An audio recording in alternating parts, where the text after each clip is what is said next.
एक खबर पढ़ी होगी आप लोगों ने, समुद्र में गायब हुए 500 से ज़्यादा रोहिंग्या। आखिर उनके साथ क्या हुआ है, इसके बारे में बात करते हैं, जानते हैं। दो नावों पर सवार करीब 530 रोहिंग्या शरणार्थी 29 जून को म्यांमार के रखाइन राज्य से रवाना हुए थे। तब से उनका कोई अता पता नहीं चला। यह संख्या लगभग एक बड़े यात्री विमान में सवार लोगों के बराबर है, जो मानो अचानक गायब हो गए हों। बहुत संभावना है कि दोनों नाव समुद्र में डूब गई। इस इलाके में मानसून शुरू हो चुका है और समुद्र में ऊंची उठती ही लहरें रहीं। जिन नावों में वे लोग सवार थे वह आमतौर पर पुरानी मछली पकड़ने वाली नौकाएं होती हैं।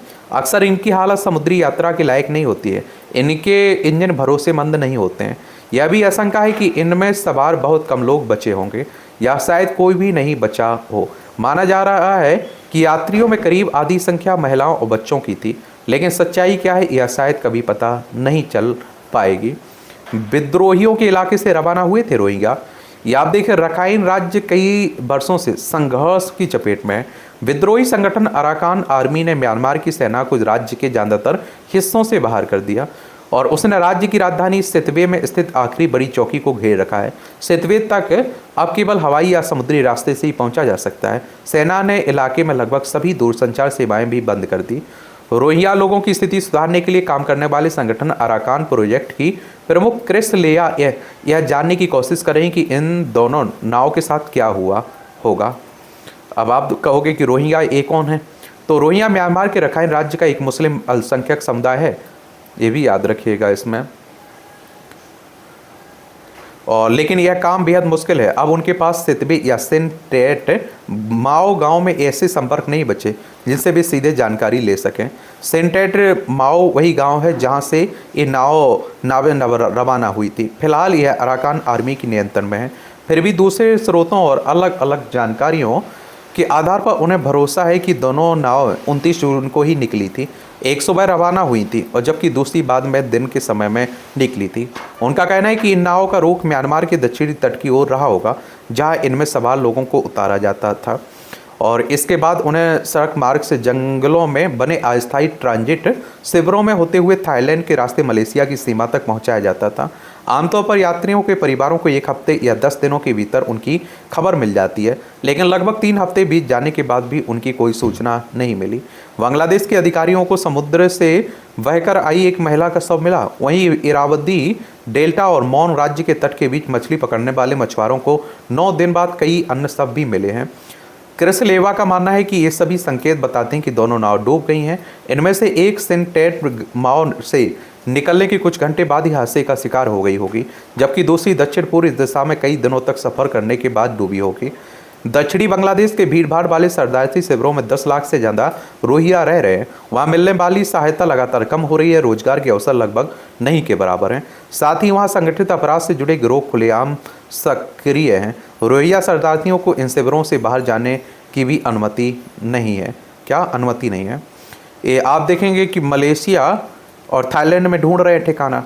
या आप देखिए, रखाइन राज्य में अब भी लगभग 6 लाख रोहिंग्या रहते हैं। इनमें से करीब 1/4 बेहद खराब हालात वाले विस्थापित शिविरों में रहने को मजबूर हैं। बाकी लोग उन बस्तियों में रह रहे हैं जो संघर्ष में शामिल दोनों पक्षों के बीच फंस गई है। म्यांमार की सैन्य सरकार रोहिंग्याओं को जबरन सेना में भर्ती करने की कोशिश कर रही है। दूसरी ओर रखाइन समुदाय का समर्थन प्राप्त अराकान आर्मी रोहिंग्याओं पर भरोसा नहीं करती है और उस पर रोहिंग्याओं के खिलाफ गंभीर मानवाधिकार उल्लंघनों के आरोप भी लगे। ऐसे कठिन हालात में रोहिंग्या शरणार्थियों को लगता है कि दूसरे देशों में जाना ही उनके लिए एकमात्र उम्मीद है। मलेशिया में पहले से ही करीब 2 लाख रोहिंग्या रह रहे हैं और इसलिए यह उनके लिए सबसे आकर्षक मंजिल बन गई है और इससे मानव तस्करी के लिए कमाई का बड़ा अवसर भी पैदा हो गया है। अब उनके network Bangladesh, Myanmar, Thailand, Malaysia, Indonesia तक फैले हुए हैं। उनका काम करने का तरीका सीधा है। वे नाव में ज़्यादा से ज़्यादा लोगों को भरते हैं, फिर अधिकारियों की नज़र से बचते हुए उन्हें मलेशिया पहुंचाने की कोशिश करते हैं और साथ ही यह भी सुनिश्चित करते हैं कि यात्रियों के परिवार $3000 करीब 2.89 लाख रुपए की तय रकम चुकाएं। जिन लोगों के परिवार यह रकम नहीं दे पाते हैं उन्हें बंधक बनाकर रखा जाता है। उनके साथ मारपीट की जाती है, उससे भी बुरा व्यवहार किया जाता है। कई बार उनकी पीड़ा के वीडियो बनाकर परिवार वालों को भेजे जाते हैं ताकि वे मांगी गई रकम दे दें। बरसों के दौरान तस्करी के रास्ते बदलते रहे हैं, लेकिन इस कारोबार की क्रूरता नहीं बदली। साल 2015 में थाईलैंड सरकार को मानव तस्करी को लेकर अपनी खराब छवि का सामना भी करना पड़ रहा था, और इसके बाद उसने उन सड़क मार्गों को बंद करना शुरू कर दिया जिन्हें तस्कर इस्तेमाल करते थे। साथ ही मैंगो दलदलों, रबर के बागानों में बने अस्थायी शिविरों को भी बंद कराया गया, जहां तस्कर लोगों को तब तक कैद रखे रहते थे जबकि उनके परिवार पर्याप्त पैसे ना दे दे। इन शिविरों में सामूहिक कब्रें मिलने से थाईलैंड सरकार पर कार्रवाई का दबाव और बढ़ गया। उसी साल म्यांमार बांग्लादेश सीमा से दक्षिण की ओर जाने वाली कई नावों ने अपना रास्ता बदलकर इंडोनेशिया के अचेह प्रांत की ओर रुख कर लिया। वहाँ के मछुआरा समुदाय ने शुरुआत में उत्पीड़न झेल रहे इन मुस्लिम शरणार्थियों का स्वागत किया था, लेकिन अब वह स्वागत खत्म हो चुका है। इंडोनेशिया में सोशल मीडिया पर रोहिंग्या शरणार्थियों के खिलाफ कुछ विरोधी अभियान भी चलाए गए हैं। घर से बेघर रोहिंग्या समुद्र के भरोसे। ये मलेशिया तक सीधे समुद्री रास्ते से पहुंचना रोहिंग्या लोगों के लिए अब भी बहुत मुश्किल है। मलेशिया की नौसेना उन्हें रोकने वापस खुले समुद्र में भेजने में काफ़ी सक्षम मानी जाती है। वहीं स्थानीय मछुआरा समुदाय भी उनकी मदद नहीं करता। क्रिस लेवा के मुताबिक इसी वजह से मानव तस्करों ने एक बार फिर थाईलैंड को अपने मुख्य ट्रांजिट मार्ग के रूप में इस्तेमाल करना शुरू कर दिया।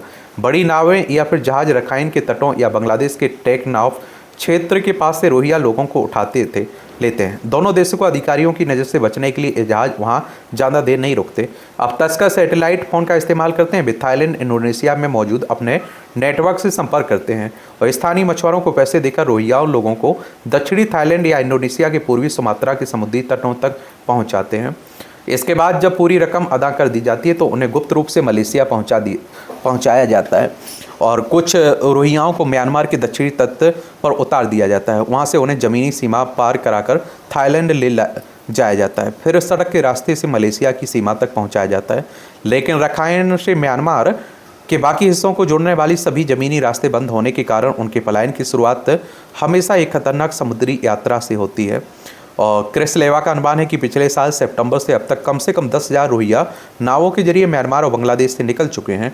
यह संख्या पिछले वर्षों की तुलना में काफ़ी ज़्यादा है। इससे सबसे बड़ी वजह शायद रखाइन और बांग्लादेश है। दोनों जगह रोहिंग्याओं के जीने के लिए बेहद कठिन परिस्थितियाँ हैं। संयुक्त राष्ट्र ने रोहिंग्याओं के सुरक्षित पलायन के लिए सुरक्षित रास्ते उपलब्ध कराने की अपील की है, लेकिन इस क्षेत्र का कोई भी देश उन्हें यहाँ बसाने को तैयार नहीं दिखता। अब तक किसी भी सरकार ने उनकी यात्रा को आसान बनाने के लिए ठोस कदम नहीं उठाए। बाकी आप लोग क्या सोचते हैं, अपनी राय बता सकते हैं। धन्यवाद।